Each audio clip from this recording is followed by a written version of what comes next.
So you've just told us that கிட்டத்தட்ட 50 வருஷமா உங்களுக்கு தமிழ்நாட்டோட தொடர்புகள் இருக்கிறதா சொல்றீங்க. இதுல மறக்கவே முடியாத நினைவு அப்படின்னு ஏதாவது இருக்கா? குறிப்பிட்டு இந்த ஒரு சம்பவம் தான் என்னால சொல்ல முடியாது.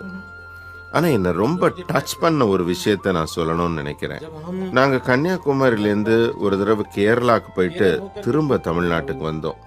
ஈரோடுன்னு நினைக்கிறேன், அதுக்கு பக்கத்துல ஒரு ஊரு. அங்க சுதந்திர போராட்டத்துல தான் உயிரை கொடுத்த ஒரு தியாகி, அதுவும் ரொம்ப சின்ன வயசுலயே உயிர் தியாகம் செஞ்சிருந்தார். அவரோட குடும்பத்திலேருந்து ஒரு 90 வயதுக்கு மேற்பட்ட ஒரு பெரியவங்க வந்திருந்தாங்க. அந்தம்மா எனக்கு ஆசீர்வாதம் கொடுக்க தான் வந்திருந்தாங்க.